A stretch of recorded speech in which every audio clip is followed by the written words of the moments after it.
Hi again.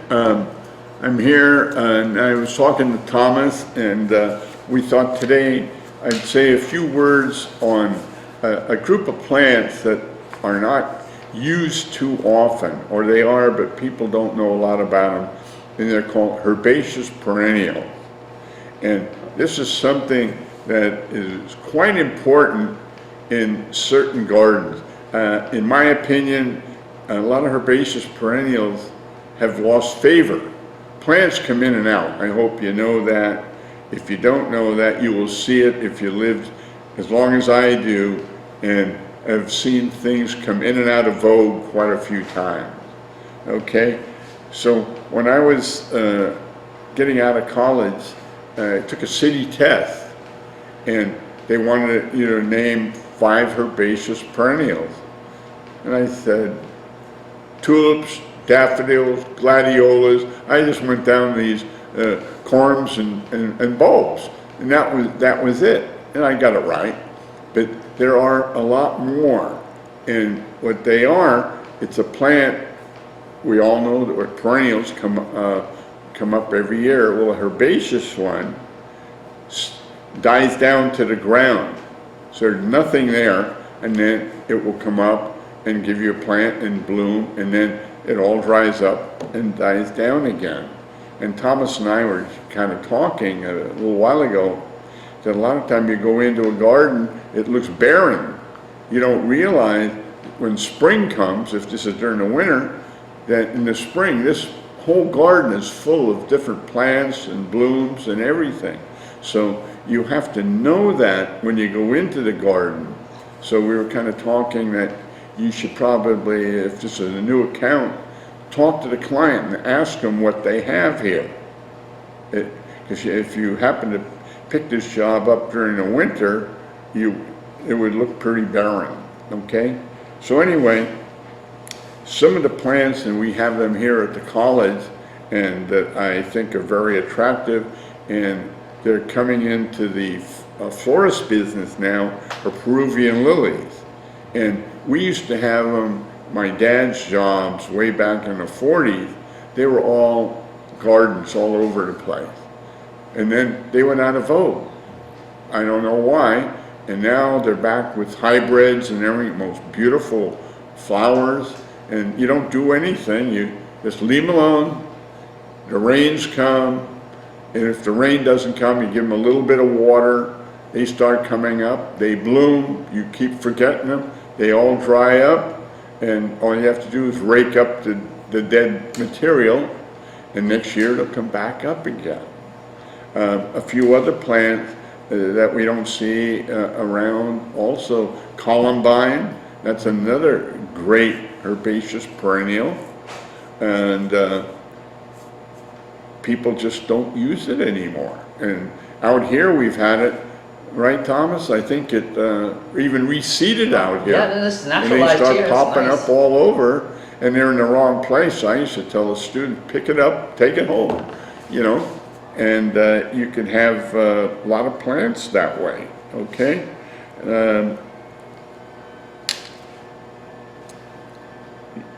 Yeah, another one that we have out here is what? Amaryllis. A lot of people don't even know about amaryllis. It gives you nice green foliage, and then all that dies down. And then everybody thinks there's nothing there, and all of a sudden, up comes the flowers, and we used to call them painted ladies, okay? And well, people must have thrown them away a lot in my day, because we used to, the hills over here in City College, all the way to the left, all the way up to Lakeview, that used to be all open land when I was a kid. We used to roam all over there. It was like farmland, grass. And then we find some of these amaryllis bulbs, you know. Oh, and the other kids said, well, that's Indian soap. And you dig them out, and then you take the skin off, and it would make suds like. So that was Indian soap. And who knows if it really was or not, you know. But we had our own little lore going when we were kids, you know. So, you know, calla lilies, that's another one that comes up, and it is beautiful when they bloom and die down. So bulbs, corms, and so you know, Peruvian lilies and some of these things are called rhizomes. So it's just a bunch of like little roots. You know, some of them are corm. It looks kind of flat like this. About gladiolas and things like that. Watsonias, those are corms. Easter lilies, that's a corm. And then you could get into your bulbs, and you most know tulips and daffodils and that whole group. And each one goes in at a different time of the year. And we have some like gladiolas, daffodils here that have been growing out by the entrance there for 40 years. As long as this department's here, they come up every year. We don't water them. We have people go out and just clean the dead ones off when they're all done. But those have naturalized there, you know. So a lot of times some of these corms and rhizomes and bulbs, if you don't water, they could grow almost in rainfall, you know, and so you don't have to do anything. A good example of these daffodils, you go along Highway 280 near Stanford, where we got the big array to the left going south, and on the right side of the road there's a whole pile of daffodils. If you go at the right time of the year, certain garden clubs have planted them there, and it just looks like other time of the year, it just looks like the side of the road. And then in the spring, boy, it's just gorgeous.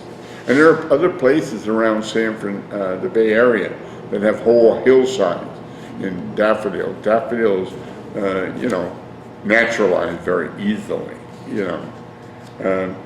But these are things that you can play with in your landscape when you're planting, and you should think about that a lot of times. These are, what I'm getting at, these are things that have been forgotten over the years.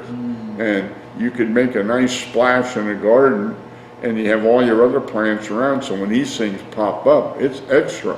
When they die down, the garden still looks like a garden. It's not totally empty, you know. So, is there anything else you want to cover on that, Thomas? That's pretty good, Gus. That's about That's it. a good introduction to them as a group. That's about what I'm trying to do. Give you something to think about. You can read up on all of this material, and I try to get you into things that I've seen kind of fade away and bring it back.